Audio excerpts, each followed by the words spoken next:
नमस्कार,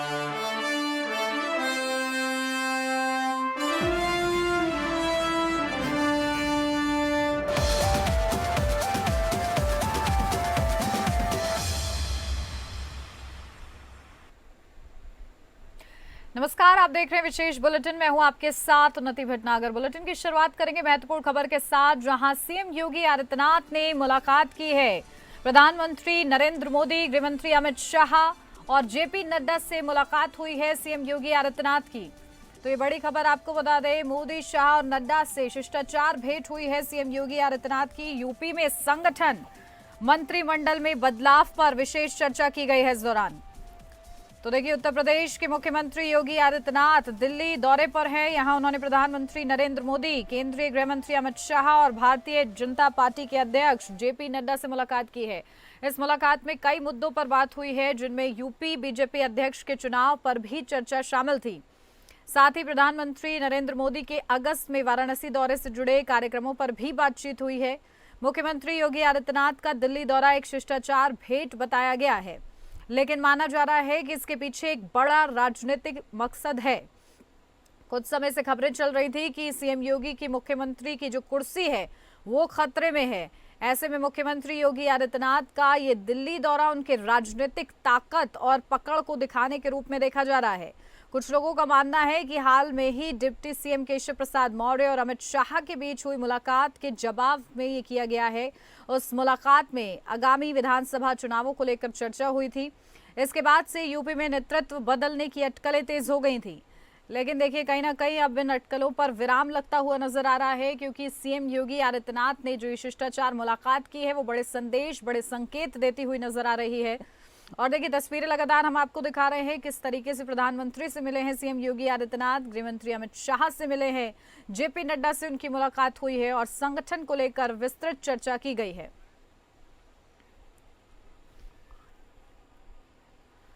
अपडेट लेते हैं, हमारे संवाददाता आनंद सिंह हमारे साथ जुड़ गए हैं। विशेष संवाददाता, सीधा उन्हीं का रुख करते हैं। आनंद, क्या कुछ जानकारी मिल रही है? देखिए, सीएम योगी आदित्यनाथ का ये दौरा और दौरे के दौरान दिग्गजों से, शीर्ष आलाकमान से मुलाकात क्या कुछ संकेत देती हुई नजर आ रही है उत्तर प्रदेश की राजनीति में? बिल्कुल, देखिए उन्नति, मुख्यमंत्री योगी आदित्यनाथ ने जो उनका दिल्ली का दौरा था उसमें उन्होंने प्रधानमंत्री नरेंद्र मोदी से मुलाकात की है। साथ ही साथ बीजेपी के राष्ट्रीय अध्यक्ष जेपी नड्डा से और केंद्रीय गृह मंत्री अमित शाह से उनकी मुलाकात की है। और इस मुलाकात के कई मायने हैं और जब जब मुख्यमंत्री दिल्ली जाते हैं तो नेताओं से जरूर मिलते हैं। माना यह जा रहा है कि प्रधानमंत्री नरेंद्र मोदी का बनारस दौरा होने वाला है, उसको लेकर दोनों के बीच मुलाकात हुई है। और इसके साथ ही साथ आप कह सकते हैं कि सरकार का कामकाज हो चाहे संगठन का कामकाज हो, उसको लेकर भी संभव है कि इस बीच में चर्चा हुई हो, क्योंकि लंबे समय से कयास लगाए जा रहे हैं। बीजेपी प्रदेश अध्यक्ष को लेकर अभी तक कोई अंतिम फैसला नहीं हो पाया है। और साथ ही साथ मंत्रिमंडल विस्तार की बात भी चल रही है कहीं ना कहीं कि मंत्रिमंडल विस्तार हो सकता है। तो ये सब तमाम मुद्दे थे जिसको लेकर माना जा रहा है कि मुख्यमंत्री का ये दौरा था।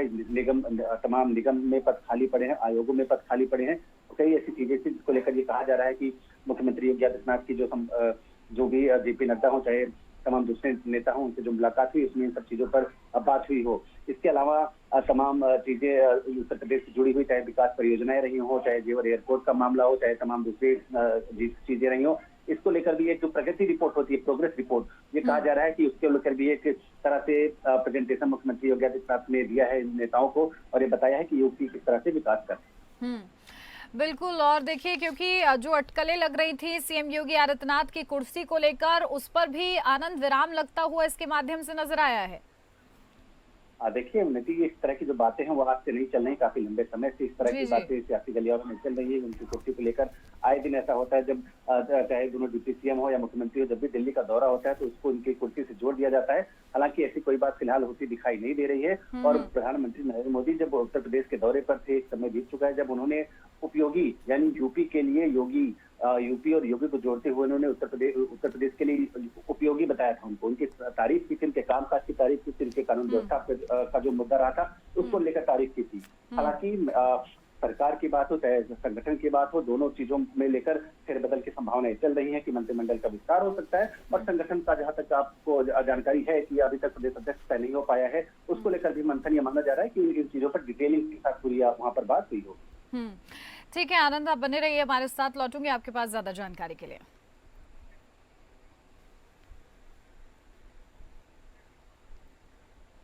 और अगली खबर अब लखनऊ से है, जहां सीएम योगी आदित्यनाथ ने अपराधियों के खिलाफ जीरो टॉलरेंस की नीति को दोहराया है। तो यूपी पुलिस की प्रेस कॉन्फ्रेंस, अपराधियों के प्रति जीरो टॉलरेंस नीति को दोहराया गया। अपराधियों पर कसता रहेगा नकेल, डीजीपी की तरफ से कहा गया। यूपी पुलिस सभी त्योहारों को शांतिपूर्वक कराने में सक्षम है। तो ये बड़ी और महत्वपूर्ण खबर आपको बता दें, उत्तर प्रदेश सरकार के माननीय मुख्यमंत्री के मार्गदर्शन में अपराधियों के प्रति जीरो टॉलरेंस नीति के प्रति यूपी पुलिस पूरी तरीके से प्रतिबद्धता के साथ कार्य कर रही है। जीरो टॉलरेंस की इस नीति के तहत ही यूपी पुलिस ने केवल 25 करोड़ लोगों को सुरक्षा उपलब्ध कराने में, बल्कि सभी पर्व एवं त्योहारों को शांतिपूर्वक कराने में सक्षम रही है। यूपी पुलिस सरकार के इन प्रयासों के क्रम में आने वाली विशिष्ट चुनौतियों का सामना करने के लिए यूपी पुलिस ने एक नया मिशन अस्मिता लॉन्च किया था, जिसमें पूर्व में अवैध धर्म परिवर्तन के सिंडिकेट के 2 नामजद अभियुक्त, एक उमर गौतम पुत्र धनंजय सिंह गौतम, दूसरा मुफ्ती जहांगीर आलम कासमी पुत्र ताहिर अख्तर को यूपी एटीएस ने गिरफ्तार किया था। हाल ही में छांगुर उर्फ जमालुद्दीन के अवैध धर्म परिवर्तन के सिंडिकेट का यूपी एसटीएफ व एटीएस द्वारा पर्दाफाश करते हुए नामजद अभियुक्तों की गिरफ्तारी की गई है। तो देखिए किस तरीके से बड़ी गिरफ्तारियां हो रही हैं और इस गिरफ्तारी के माध्यम से ये संदेश देने का प्रयास हो रहा है कि सीएम योगी की पुलिस जीरो टॉलरेंस की नीति के तहत काम कर रही है। अब आपको नाम बता देता हूं क्योंकि उनका हम लोग आज पुलिस कस्टडी रिमांड ले रहे हैं। It's public knowledge, public document, but subsequent आगे जब जानकारी प्राप्त होगी तो बाकी डिटेल बताऊंगा।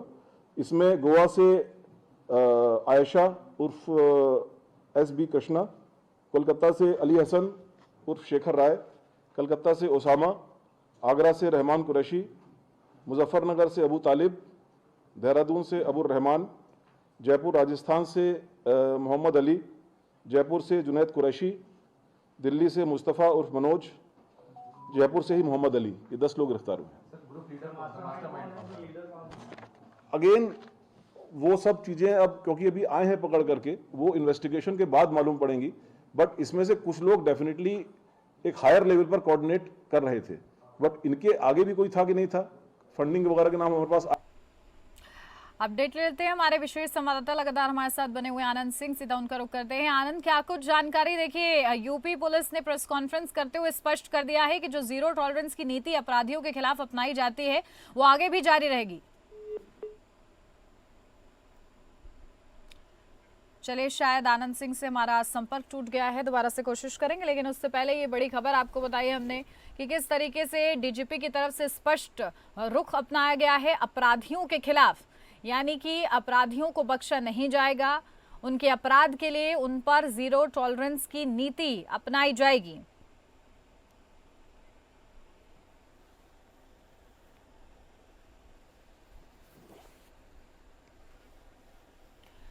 तो देखिए, विशेष संवाददाता आनंद सिंह हमारे साथ जुड़ गए हैं, उनका रुख करते हैं। आनंद, क्या कुछ जानकारी? साफ रुख है योगी की पुलिस का कि जीरो टॉलरेंस की नीति अपनाई जाएगी अपराधियों के खिलाफ। बिल्कुल, देखिए उन्नति, मुख्यमंत्री योगी आदित्यनाथ साफ तौर पर ये कह चुके हैं कि कानून व्यवस्था के साथ कोई समझौता उत्तर प्रदेश में नहीं किया जाएगा, और यही सबसे बड़ा आधार है। जब 2 बार से सरकार भारतीय जनता पार्टी के उनके नेतृत्व में है, कानून व्यवस्था सबसे बड़ा मुद्दा रहा है। और आजकल की अगर दृश्य को देखें तो जो धर्मांतरण का मामला है वो काफी सुर्खियों में है। छांगुर की गिरफ्तारी के बाद से लगातार मुख्यमंत्री योगी आदित्यनाथ ने इस बात के निर्देश दिए कि जो न सिर्फ छांगुर बल्कि उत्तर प्रदेश में जो भी नेटवर्क है धर्मांतरण का, उसको क्रैक किया जाए। और यही कारण है कि जो डीजीपी जिनके आपने किसी दिखाई, वो एक बड़ी जानकारी लेकर आई थी कि किस तरह से उत्तर प्रदेश के सबसे बड़े गिरोह का जो सरगना समेत कुल 10 लोगों को गिरफ्तार किया गया है, छापेमारी की गई है। और एक तरह से जो सिंडिकेट चल रहा है धर्मांतरण गिरोह का उत्तर प्रदेश में, उसको क्रैक करने का काम उत्तर प्रदेश की पुलिस ने किया है। और जो 10 लोगों की गिरफ्तारी की गई है, वो आप कह सकते हैं कि 6 राज्यों तक इनका ये पूरा गिरोह फैला हुआ था, इनका पूरा रैकेट फैला हुआ था और ये धर्मांतरण का खेल चल रहा था। ये एक बड़ी सफलता मानी जा रही है और डीजीपी ने साफ तौर पर यह कहा है कि न सिर्फ धर्मांतरण किया जा रहा है, बल्कि इसके लिए जो पैसा आ रहा है वो कनाडा, अमेरिका, दुबई जैसे जगहों से इसकी फंडिंग की जा रही है। तो आप ये कह सकती है कि अब पूरी तरह से योगी सरकार इस बात में लग गई कि धर्मांतरण का जो धंधा चल रहा है, जो रैकेट चल रहा है, उसको पूरी तरह से नेस्तनाबूद किया जाएगा उत्तर प्रदेश में, और कहीं से भी कोई रास्ता उसके लिए छोड़ा नहीं जाएगा। ठीक है आनंद, बहुत शुक्रिया आपका इतनी महत्वपूर्ण जानकारी के लिए।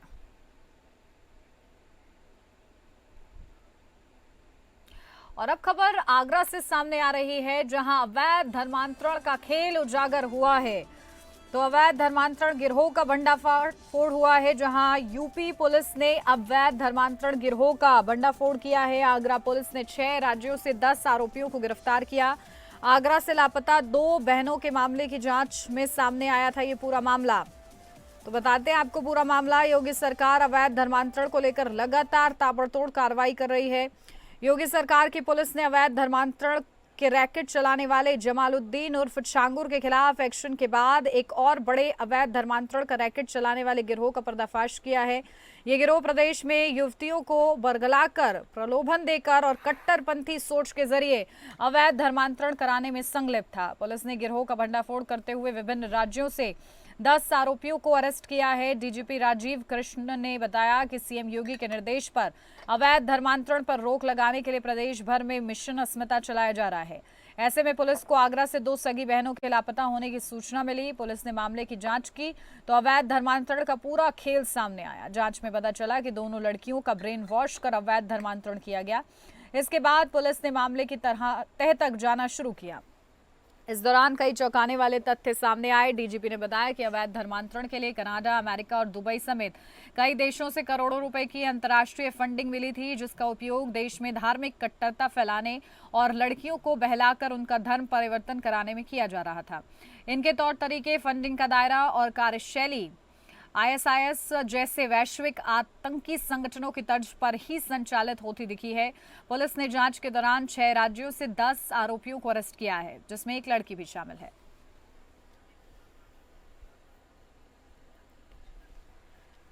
अपडेट ले लेते हैं। हमारे संवाददाता लवी किशोर हमारे साथ जुड़ गए हैं, सीधा उन्हीं का रुख करते हैं। लवी, क्या कुछ जानकारी मिल रही है इस पूरे मामले में? देखिए, पर्दाफाश हुआ है, कब से ये खेल चल रहा था धर्मांतरण का, क्या जानकारी? जी उन्नति जी, मैं आपको बताना चाहता हूँ कि ये धर्मांतरण गिरोह छांगुर बाबा गिरोह से भी बड़ा निकला है।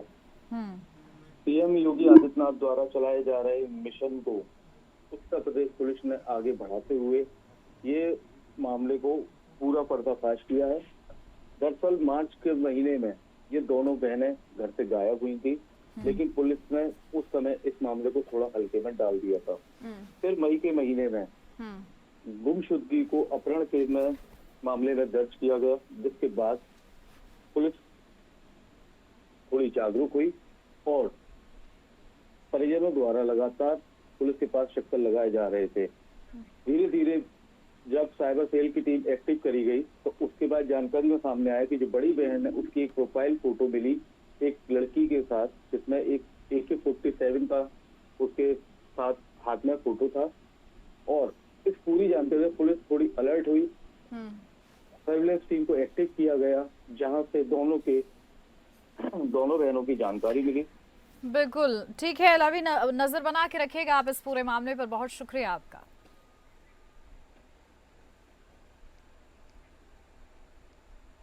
और अब खबर बिहार से बड़ी सामने आ रही है, जहां चंदन मिश्रा हत्याकांड में बड़ी गिरफ्तारी। तौसीफ समेत 5 शूटर कोलकाता से अरेस्ट किए गए हैं। 3 मददगारों को भी एसटीएफ ने पटना बक्सर से दबोचा है।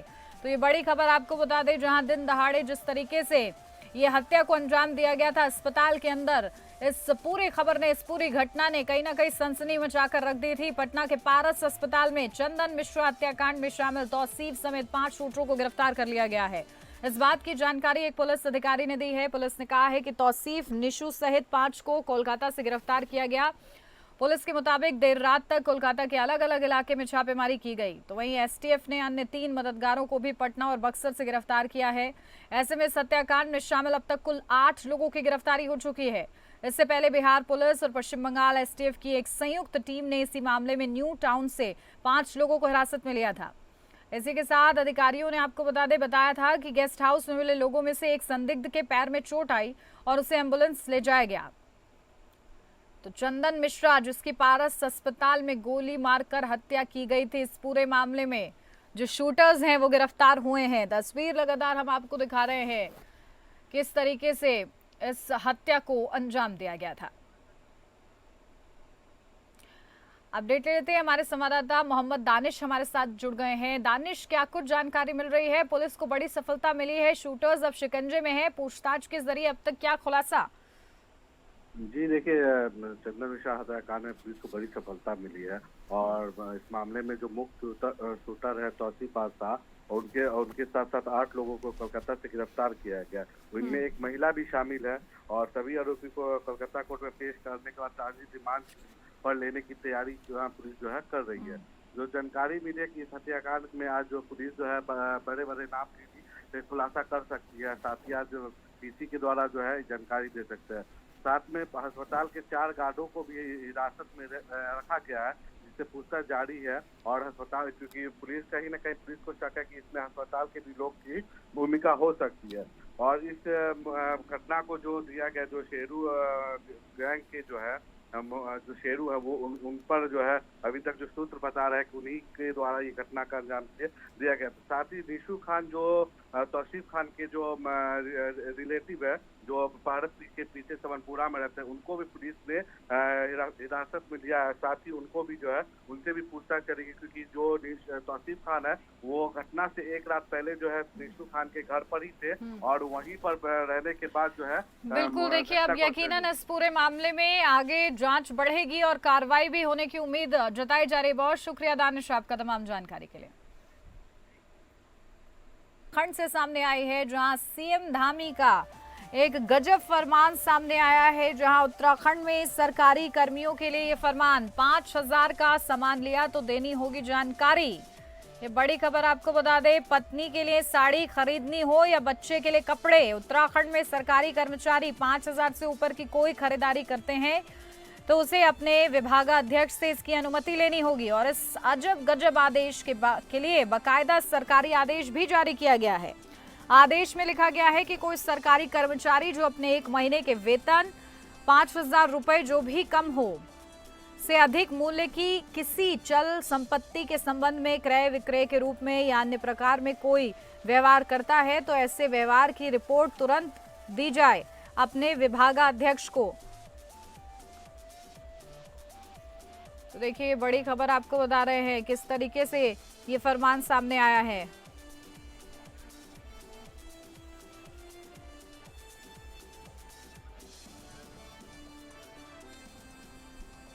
देहरादून से हमारे साथ हमारे संवाददाता जुड़ गए हैं, योगी सेमवाल।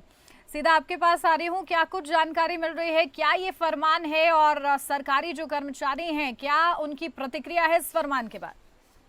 बिल्कुल, जिस तरह से ये फरमान सामने आया उससे ये जरूर है कि मुख्यमंत्री पुष्कर सिंह धामी लगातार जिस तरह से कह रहे हैं कि भ्रष्टाचार पर रोक लगानी है, वो ही है। फरमान आया, भले ही इसे अजीबोगरीब फरमान कहा जा रहा है और बिल्कुल लग भी ऐसा ही रहा है कि ऐसा कैसे हो सकता है कि 5000 रुपए से ज्यादा की कोई खरीदारी करे और उसकी पूरी रिपोर्ट उसको अपने विभागाध्यक्ष को देना पड़े। लेकिन इतना जरूर है कि जिस तरह से आरोप लग रहे हैं, जिस तरह से लगातार अभी विजिलेंस ने कल भी एक प्रधानाचार्य को पकड़ा है रिश्वत लेते हुए, इस तरह की जो घटनाएं आ रही हैं, 200 से ज्यादा सरकारी कर्मचारियों को अभी तक गिरफ्तार किया जा चुका है जो रिश्वत ले रहे थे। ऐसे में अब जिस तरह से ये फरमान आया तो ये उन्हीं लोगों के लिए है जो पैसे ले लेते हैं लेकिन उन्हें खर्च जो है वो सोचते हैं कि कुछ भी खरीद ले, मोबाइल खरीद ले, कपड़े खरीद ले, क्या जा रहा है, कुछ भी हम खरीद सकते हैं। लेकिन अब इसका रिपोर्ट उन्हें देना ही पड़ेगा कि आखिर उन्होंने ये कहाँ से खरीदा है। अगर पूरा हिसाब किताब लगाया जाए कि 1 महीने में कितना खर्चा किया है तो कभी कभी उनकी तनख्वाह से ज्यादा का खर्चा हो जाता है, तो आखिर वो खर्चा कहाँ से हो रहा है। तो अब ये जिस तरह का फरमान आया है तो अपने आप में सुर्खियों में है। जरूर प्रतिक्रियाएं आने लगी हैं, जो कर्मचारी संगठन है वो इसका विरोध कर रहे हैं। वो कह रहे हैं कि ऐसा थोड़ी ना होगा कि हम आपको छोटी छोटी चीजों की जानकारी देते रहेंगे। विरोध भी अब सामने आने लगा है। जी ठीक है, बहुत शुक्रिया आपका तमाम महत्वपूर्ण जानकारी के लिए।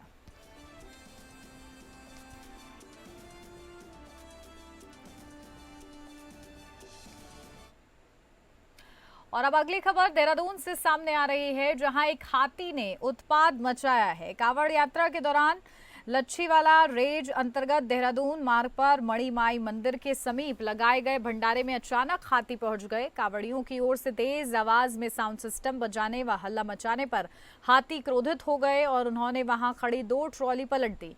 गनीमत ये रही कि हाथी पंडाल के अंदर नहीं घुसा, अन्यथा कोई भी बड़ा हादसा हो सकता था। सूचना पर तत्काल वन विभाग की टीम मौके पर पहुंची और उन्होंने पंडाल को खाली कराया। साथ ही कांवड़ियों को वन क्षेत्र में न रुकने की हिदायत दी। वहीं पुलिस ने भी मौके पर पहुंचकर स्थिति को संभालते हुए मार्ग पर बन रही जाम की स्थिति को संभाला और वाहनों को बिना रुके रवाना करवाया है।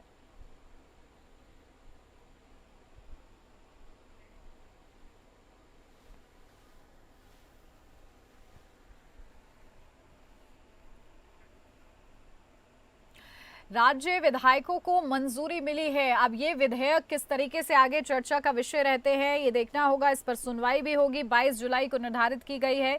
राज्य विधेयकों को मंजूरी के लिए जब राज्यपालों और राष्ट्रपति के पास भेजा जाता है, इनके द्वारा उस पर विचार करने के लिए अपने पास रख लिया जाता है, तो क्या अदालत राज्यपालों और राष्ट्रपति के लिए समय सीमा निर्धारित कर सकती है और क्या कोर्ट उनकी प्रक्रियाएं निर्धारित कर सकती है? राष्ट्रपति के द्वारा इस मामले को लेकर सुप्रीम कोर्ट से मांगे गए रेफरेंस पर सीजेआई जस्टिस बीआर गवई की अध्यक्षता वाली 5 जजों की संविधान पीठ 22 जुलाई को सुनवाई करेगी। दरअसल राष्ट्रपति के द्वारा तमिलनाडु के राज्यपाल मामले में सुनवाई करते हुए अप्रैल में दिए गए इस फैसले को लेकर सुप्रीम कोर्ट से 14 सवाल पर रेफरेंस मांगा गया है, जिसमें सुप्रीम कोर्ट ने कहा था कि राज्यपाल विधेयकों को अनिश्चित काल तक के लिए नहीं रोक सकता। राष्ट्रपति ने संविधान के अनुच्छेद 200, 201, 361, 143, 142, 145(3) और 131 से जुड़े सवालों पर सुप्रीम कोर्ट से पूछा है कि जब राज्यपाल के पास कोई बिल आता है तो उनके पास क्या विकल्प होता है और क्या राज्यपाल मंत्रिपरिषद की सलाह मानने के लिए बाध्य है।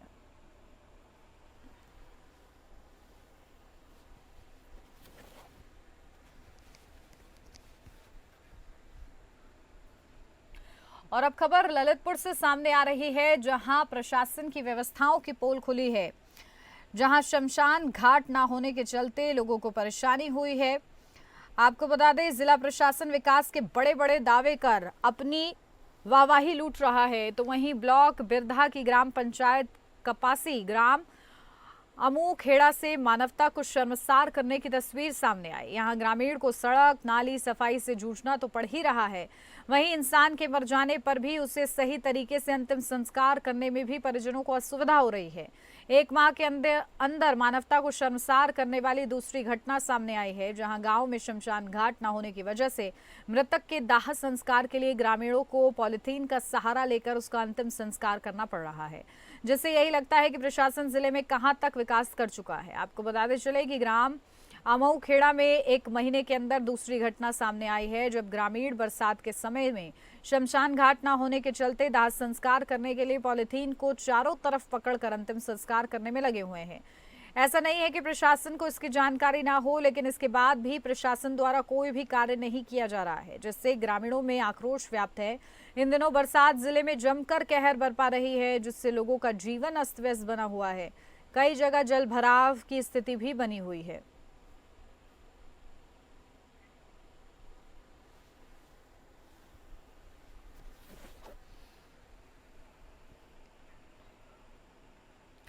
ललितपुर से अगली खबर है, जहां ब्लाइंड मर्डर का खुलासा हो गया है। ललितपुर पुलिस ने एक ब्लाइंड मर्डर केस की गुत्थी सुलझाई है। आरोपी जगदीश गांव के ही करमई का रहने वाला नरेंद्र रैकवार मेरा दोस्त था, जिस कारण उसने घर पर आना जाना था। नरेंद्र की पत्नी रानी से पिछले 1 वर्ष से प्रेम प्रसंग चल रहा था। रानी सब कुछ छोड़कर साथ आकर रहने लगी थी। समय बीतने पर रानी की इंस्टाग्राम पर यशवंत गुर्जर से दोस्ती के बाद बातचीत शुरू हुई। रानी को यशवंत उपरोक्त के पास वापस जाने के लिए मना किया तो वह नहीं मानी और इसी बात को लेकर दोनों के मध्य लड़ाई झगड़ा हुआ, हत्या कर दी गई। यूट्यूब गूगल से कीटनाशक दवा जिससे मृत्यु हो सकती थी खरीद कर रखी थी। दिन में कोल्ड ड्रिंक में कीटनाशक दवा मिलाकर रानी को पिला दी, जिससे उसकी मौत हो गई।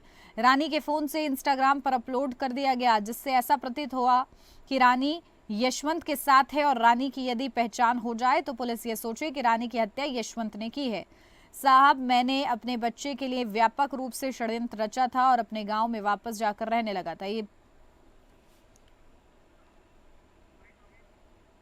के द्वारा एक प्रॉपर प्लानिंग करते हुए इस महिला की हत्या जो है वो किया गया है, जिसमें इसने यूट्यूब और क्रोम के माध्यम से गूगल क्रोम पे अलग अलग वीडियोस देखे थे कि कैसे हत्या करनी है और इस महिला को पहले जो जहरीला पदार्थ है उसको खिला करके उसकी हत्या कर दिया और उसके बाद उसके बॉडी को बोरी में बांध करके ले जा करके उसको जो डैम है उसमें डाल दिया था की गई थी और कोतवाली क्षेत्र से ही ये बोरा जो है इसके द्वारा लिया गया था और कीटनाशक जो है जो भी जहरीला पदार्थ है वो खरीदा गया था और जिस बाइक से महिला का शव जो है लेकर के सायात डैम के में नदी में डाला गया था उस बाइक को भी रिकवर कर लिया गया है।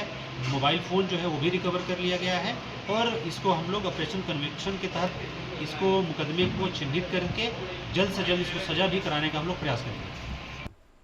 और अब खबर प्रयागराज से है, जहां कांवड़ यात्रा को लेकर पुलिस प्रशासन अलर्ट है। चप्पे चप्पे पर सुरक्षा बल तैनात किए गए हैं। प्रयागराज में डीसीपी गंगानगर कुलदीप सिंह गुड़ावत ने प्रयागराज के गंगापार क्षेत्र में श्रावण मास कांवड़ यात्रा को सुरक्षित सकुशल संपन्न कराए जाने के दृष्टिगत जोन गंगानगर क्षेत्रांतर्गत ड्यूटी, डिप्लोमेट, बैरिकेडिंग आदि और कैमरा ड्रोन से निगरानी की जा रही है। कांवड़ यात्रियों के आवागमन के मुख्य मार्ग में पड़ने वाले प्रमुख मंदिरों की व्यवस्था, कांवड़ यात्रियों की सुरक्षा के लिए प्रबंध किए गए हैं। कांवड़ यात्रियों के आश्रय स्थल, साथ ही विश्राम स्थल, बैरिकेडिंग व फोर्स डिप्लॉयमेंट का भी अवलोकन किया गया। साथ ही यातायात व्यवस्था सुदृढ़ रखने के लिए भी प्रयागराज वाराणसी राजमार्ग का निरीक्षण किया गया है। निरीक्षण के दौरान संबंधित स्थानों पर ड्यूटी में तैनात पुलिसकर्मियों को यातायात सुगमता, सुरक्षा व्यवस्था, श्रद्धालुओं की सुविधा को प्राथमिकता देते हुए आवश्यक दिशा निर्देश दिए गए हैं। साथ ही कांवड़ यात्रा मार्गों पर यातायात प्रतिबंध, मार्ग डायवर्जन एवं विशेष सावधानी के लिए पुलिस बल सतर्क नजर आ रहा है।